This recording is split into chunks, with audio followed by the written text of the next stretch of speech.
सिकंदर एक बार फिर से आपका आपके ही चैनल एक्सेल गुरु सिकंदर में स्वागत करता हूं और आशा करता हूं कि आप लोग भी स्वस्थ और मस्त होंगे।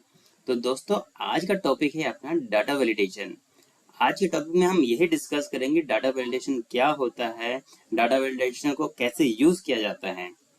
तो बिना देरी किए अपने टॉपिक की तरफ बढ़ते हैं। तो डाटा वैलिडेशन कुछ इस तरीके से काम करता है कि जैसे कि मैंने इसमें यहाँ मेरा रिक्वायरमेंट है कि मैं 10 डिजिट का करेक्टर चाहिए तो 10 डिजिट ही लेगा। अगर मेरे को यहाँ पर 6 नंबर ऑफ करेक्टर चाहिए तो यहाँ 6 ही आएंगे। इसके अलावा मैं ना इससे ज़्यादा डाल सकता हूँ और ना ही इससे कम डाल सकता हूँ। ठीक है। अगर मेरे को यहाँ ड्रॉप डाउन की रिक्वायरमेंट है तो ये यहाँ से ड्रॉप डाउन बताया कि ड्रॉप डाउन कैसे आएगा और इसी में से मेरे को अपने वर्ड्स चुनने हैं।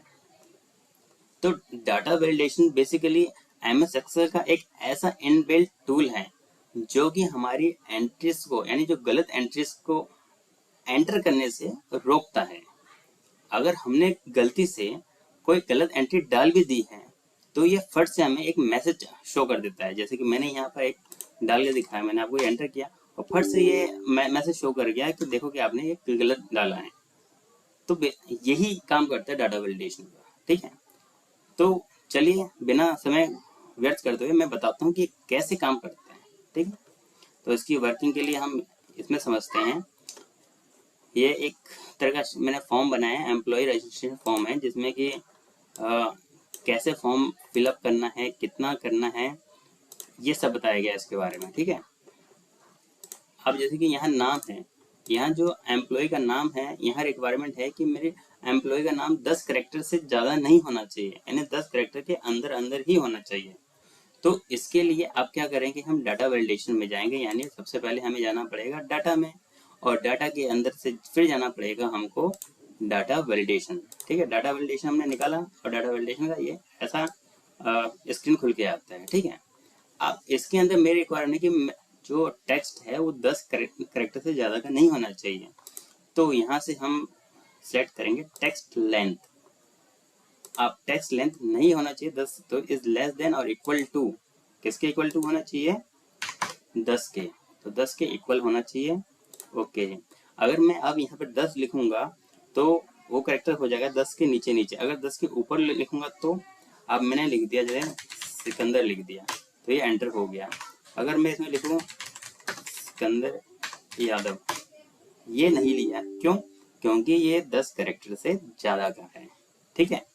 तो ये हो गया टेक्स्ट के लिए कि हम टेक्स्ट को कितने हिसाब से, अपने हिसाब से क्या लेंथ दे सकते हैं और कितना दे सकते हैं साइज। ठीक है। अब आता है हमारा एम्प्लॉय आईडी। अब कई कंपनियों में रिक्वायरमेंट होती है कि एम्प्लॉय आईडी हमारा 6 डिजिट का ही होना चाहिए या 3 डिजिट का होना चाहिए, जो भी उनकी रिक्वायरमेंट होती है उस हिसाब से। ठीक है।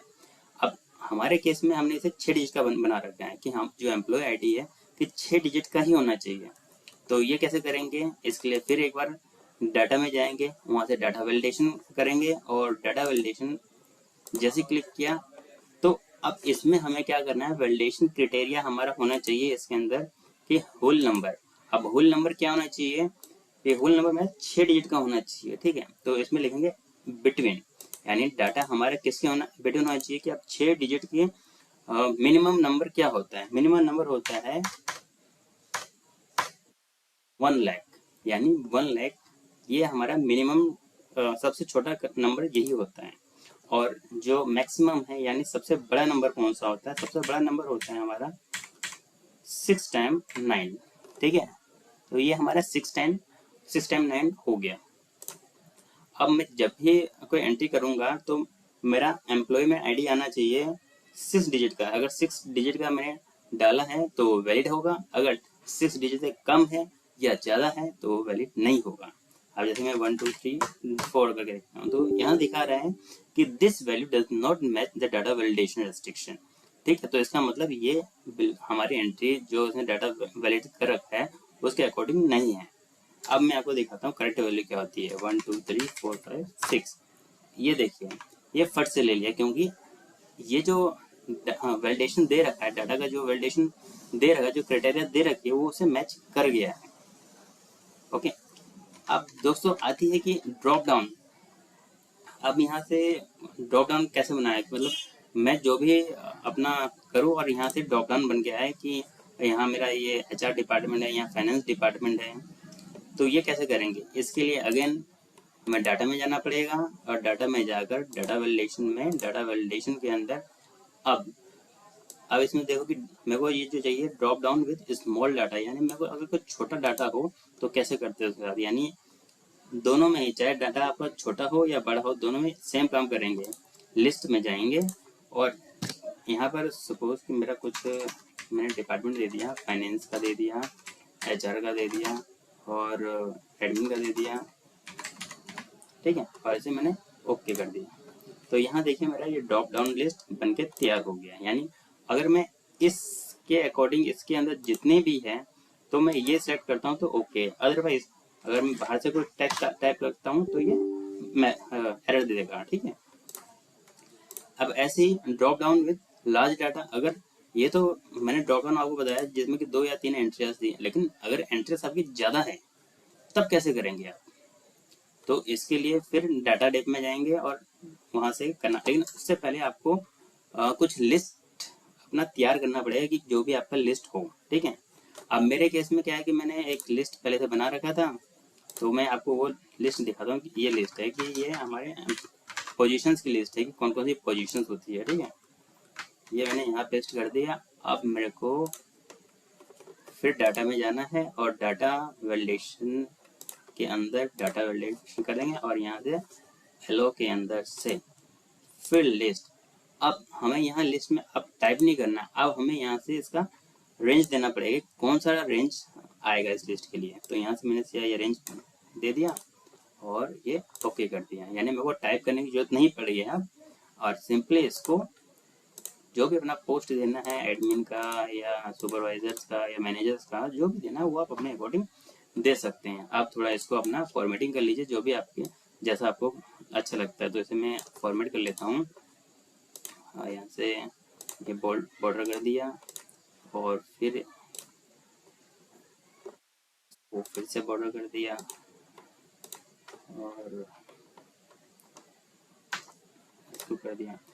अगर जो रिपीट एक्शन करने के लिए हम F4 भी दबाते हैं, ठीक है, जिससे क्या होगा कि आपको बार बार वहां जाने की जरूरत नहीं पड़ेगी, ठीक है। तो ये हो गया। अब इस हिसाब से आपको इसका फॉर्मेटिंग कर लीजिए ऐसे, ठीक है, अभी अच्छा लग रहा है। और इसमें आप एरर का भी दिखा सकते हैं कि अगर आपको कुछ इनपुट, जैसे ये तो मैंने किया तो उसमें एरर एक्सेल की तरफ से आ रहा है कि ये पहले से प्री डिफाइंड है। अगर आप कुछ अपना एरर दिखाना चाहते हैं तो आप वो भी शो कर सकते हैं इसके अंदर। आप सपोज कि ये एडमिन है, ठीक है, और इसमें ड्रॉप डाउन मैंने ये दे रखा है। अगर मैं इसमें चाहूँ और कि मेरा कुछ अपना बनाया हुआ एरर आना चाहिए तो वो कैसे आएगा, यहाँ पे एरर अलर्ट जाएगा, यहाँ स्टॉप आ जाएगा। अब यहाँ हम लिख देंगे कुछ इनपुट एरर के नाम से कि आपका इनपुट गलत है। तो इसमें हम लिख देंगे एरर मैसेज क्या है कि काइंडली एंटर